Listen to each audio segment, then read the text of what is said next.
नमस्कार दोस्तों। अभी एलन मस्क ने ट्विटर को कम्प्लीटली खरीद लिया है। कितने में? $44 बिलियन के अंदर। अब कम्प्लीटली खरीदने के बाद एलन मस्क ने एक ट्विटर पे एक ट्वीट किया जिसके अंदर उन्होंने लिखा कि द बर्ड इज़ फ्रीड, जो पक्षी है पूरी तरह से आज़ाद है। अब कोई भी अपनी दिल खोल कर अपनी बात है वो रख सकता है। अब किसी को घबराने की ज़रूरत नहीं है। यह सब होने के बाद इंडिया ने अपनी तरफ से एक बात रखी। इंडिया ने कहा कि ट्विटर को कोई भी मर्जी खरीदे, हमने उससे कोई लेना देना नहीं है, बट हमारे यहाँ पर नियम कायदे कानून सब कुछ लागू होंगे। पहले मैं बात कर लेता हूँ कितनी बड़ी मुश्किलों के बाद एलन मस्क ने इस ट्विटर को खरीदा है। देखो, बात है 4 अप्रैल की, जब 4 अप्रैल के अंदर एलन मस्क ने ट्विटर के 9.2 स्टेक जो खरीदे थे। अब इतने ज़्यादा स्टेक खरीदने के बाद ट्विटर बोर्ड में शामिल होने के लिए वो राज़ी हुए। हालांकि उसके बाद वो पलट गए, तो उन्होंने कहा कि नहीं, हमें यहाँ पर मज़ा नहीं आया, हम क्या अब ट्विटर को कम्प्लीटली खरीदना चाहते हैं। एलन मस्क ने कहा कि आप ये बताओ कि जो ट्विटर के जो अभी शेयर प्राइस जो चल के रही है, तो उन्होंने कहा $39। तो उसने कहा एलन मस्क ने, हम क्या इसको कम्प्लीटली खरीदने के लिए $54 पर शेयर के हिसाब से पैसे देंगे और हम ट्विटर को कम्प्लीटली खरीदना चाहते हैं। आगे चलकर दोनों के बीच में बातचीत हुई, एक तरह से सहमति हुई दोनों के बीच में, बट आगे चलकर एलन मस्क ने मना कर दिया। उन्होंने कहा नहीं, हम इसको खरीदना नहीं चाहते और ये डील नहीं होगी, क्योंकि उन्होंने कहा कि इसके अंदर मैंने ठीक से जांच पड़ताल नहीं की और इसके अंदर जो काफ़ी फर्जी अकाउंट है जो ट्विटर ने हमें जानकारी नहीं दी, इसलिए हम इस डील को कैंसिल करना चाहते हैं। तो उसके बाद ट्विटर ने कहा ये पता नहीं कौन सा गेम चला रखा, तो उसने क्या किया, कोर्ट के अंदर जाके केस कर दिया। तो कोर्ट के अंदर जाके केस करने के बाद एलन मस्क ने कहा कि हम तो आपके साथ थोड़ा मजाक कर रहे थे, तुम क्या इस ट्विटर को खरीद लेंगे। और हालांकि अभी एलन मस्क ने इस ट्विटर को खरीद लिया और ट्विटर को खरीदने के बाद एलन मस्क ने सबसे पहले जो ट्विटर के सीईओ थे पराग अग्रवाल और जो फाइनेंशियल ऑफिसर थे नेड सहगल और जो पॉलिसी चीफ थी विजय गड्डे, उनको कम्प्लीटली बाहर कर दिया। और कम से कम कहा जा रहा है कि 7500 एम्प्लॉय को और ज़्यादा बाहर करने की उन्होंने बात रखी है। उसके बाद एलन मस्क ने कहा ये मत सोचो कि मैंने पैसे कमाने के लिए इसको ख़रीदा है, हम तो to try to help humanity, जिससे मैं प्यार करता हूँ, उसके लिए मैंने इसको परचेज किया, मतलब ख़रीदा है। तो आपके दिमाग में ये आया होगा कि ये खरीदने के बाद जो अभी ट्विटर के जो सीईओ थे पराग अग्रवाल और जो नेड सहगल थे उनको बहुत ज़्यादा नुकसान हुआ होगा। देखो, नुकसान कुछ ऐसा किसी को हुआ नहीं है। इसके अंदर एक गोल्डन पैराशूट नाम की भी चीज़ होती है। अभी होता क्या है, आप ये खुद एक सिंपल वर्ड में कहूँ तो एक तरह से मुआवजा की बात कह सकते हैं, क्योंकि कहा जाता है कि अगर जो अभी पराग अग्रवाल सीईओ थे, जो नेड सहगल थे और विजय गड्डे है, जैसे कुछ एम्प्लॉय है, अगर इनको जो इनका टाइम पीरियड है, अगर उस टाइम पीरियड से उनको पहले बार मतलब हटा दिया जाता है, उनको बाहर निकाल दिया जाता है, तो उसको एक पैसा मिलता है, एक जो पैसा दिया जाता है, एक पैसा मिलता है। उसके बाद जो 1 साल की सैलरी है वो दी जाती है और उसके बाद जो उसके प्राइवेट शेयर हैं उसके हिसाब से उनको पैसा दिया जाता है। और उसका टोटल देखा जाए तो कम से कम पराग अग्रवाल को मिलने वाले 535 करोड़ रुपए और नेड सहगल को मिलने वाले 543 करोड़ रुपए और विजय गड्डे को मिलने वाले 609 करोड़ रुपए।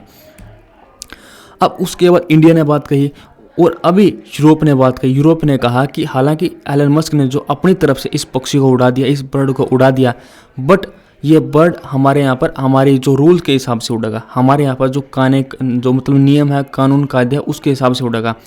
उसने कहा कि हमारे यहाँ पर एक डिजिटल सर्विसेंस एक्ट लागू है, जिसके तहत अगर कोई गैर कानूनी चीज़ यहाँ पर इस प्लेटफॉर्म के ऊपर मतलब प्रमोट की जाती है, अपलोड की जाती है, तो क्या है उसके ऊपर एक्शन ले सकते हैं, कानूनी कार्रवाई कर सकते हैं या उसके ऊपर फाइन लगा सकते हैं।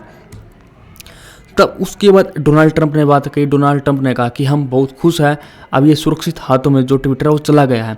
क्योंकि देखो, डोनाल्ड ट्रंप का हुआ क्या था, जो अकाउंट वो बैन हो चुका था, अभी डोनाल्ड ट्रंप चाहते हैं कि उनका जो अकाउंट है दोबारा मतलब रीओपन हो, उनके पास आए। क्योंकि अभी 2024 के अंदर डोनाल्ड ट्रंप है दोबारा अमेरिका के चुनाव लड़ने वाले हैं। अभी डोनाल्ड ट्रंप ने एक बात इंडिया को लेकर एक बात और कही है। उन्होंने कहा कि अगर मैं 2024 के अंदर अमेरिका के अंदर लीडर बनता हूं, तो लीडर बनने के बाद सबसे पहले वाशिंगटन डीसी के अंदर हिंदुओं के ऊपर जो अत्याचार हुए हैं उसके लेकर मैं एक मेमोरियल बनाऊंगा। तो आपके दिमाग में ये आया होगा कि ऐसी हिंदुओं को लेकर उन्होंने बात क्यों कही। देखो, इंडिया के अंदर डोनाल्ड ट्रंप की ज़्यादा अच्छी खासी पॉपुलरिटी है, इसलिए उन्होंने बात कही। और उसके बाद अब ये देखना ये भी है, कंगना रनौत हालांकि थोड़ी बड़बोली है, तो उसके हिसाब से देखता है क्या इनका जो अकाउंट है दोबारा रीओपन होंगे या कुछ होंगे, क्या कुछ देखते हैं उसके बारे में। अभी राहुल गांधी ने भी इसको लेकर ट्वीट की है। राहुल गांधी ने कहा कि मुझे विश्वास है, आई होप जो हेट स्पीच के अगेंस्ट जो ट्विटर है वो एक्शन लेगा, और उसके बाद जो गवर्नमेंट है, जो प्रेशर से उनकी आवाज़ दबाने का जो अपोजिशन लीडर है उनकी आवाज़ दबाई जाती है, अब उनकी आवाज़ वो नहीं दबाई जाएगी। अभी उसके बाद चीन के बारे में बात कर लेते हैं। चीन का क्या रिएक्शन था। अब चीन को थोड़ा बहुत इसका फ़ायदा होगा या क्या कुछ होगा। देखो, चीन को थोड़ा बहुत फ़ायदा हो भी सकता है, क्योंकि एलन मस्क हमेशा चीनी सरकार के नियमों को मानते आए हैं। अब नियमों को मानते इसलिए है, पहली तो बात 2020 के अंदर जब कोरोना की वजह से कैलिफोर्निया के अंदर जब टेस्ला प्लांट के ऊपर जो प्रोडक्शन होती थी उसके ऊपर मतलब रोक लगा दी थी। अब रोक लगाने के बाद एलन मस्क भड़क गए। उन्होंने कहा कि आज़ादी नाम की वो चीज़ होती है, आप कैसे लगा सकते हो। और दूसरी तरफ जब चाइना के अंदर अभी कोरोना के टाइम पर मार्च के अंदर इस कोरोना की वजह से लॉकडाउन लगा था, और लॉकडाउन लगने के बाद जो शंघाई के अंदर टेस्ला का प्रोडक्शन रोकने की बात कही, तो वहाँ पर जो एलन मस्क का पूरी तरह से साइलेंटली मतलब चुप रहे, कोई आवाज़ कोई नहीं, उन्हें ऐसी कोई बात रखी भी नहीं। अब उसके बाद अभी सबसे पहले तो 2019 के अंदर एलन मस्क ने शंघाई के अंदर प्लांट लगाया था, और अभी दूसरा प्लांट उसने कहाँ पर लगाया है, जिनजियांग प्रांत के अंदर, जहाँ पर उइगर मुस्लिमों के ऊपर चाइना अत्याचार करता है। और इसके अंदर अमेरिका ने हालांकि आलोचना की थी, उसके बाद भी एलन मस्क ने यहाँ पर एक प्लांट लगाया। तो बात करें ऐसा एलन मस्क यहाँ पर ऐसा कुछ बोलते क्यों नहीं। देखो, एलन मस्क ने बहुत ज़्यादा चाइना के अंदर से कमाई होती है। कम से कम 2022 की बात करो, 2022 में चाइना के जो टेस्ला की कुल कमाई में से 25% कमाई कहाँ से हुई है, चीन से हुई है। और 2021 में टेस्ला ने कुल 9.36 लाख गाड़ियाँ बनाई, जिसमें से अकेले 4.73 लाख गाड़ी बनाई शंघाई के अंदर। और चाइना को थोड़ी उम्मीद ये है कि जो चाइना के जो स्टेट मीडिया है, जैसे कि आप चैनल है CGTN और जो चाइना जिन्हुआ न्यूज और पीपल्स डेली और चाइना डेली, इनके अंदर एक टैग लगा हुआ है जिसको चाइना स्टेट एफिलिएटेड मीडिया, ये टैग शायद तक हटे, इसको थोड़ी बहुत चाइना को थोड़ी और ज़्यादा खुशी हो। अब ये टैग लगे कैसे थे। देखो, चीन के सरकारी मीडिया अकाउंट चीन के कई प्रोपेगेंडा चलाते आए हैं।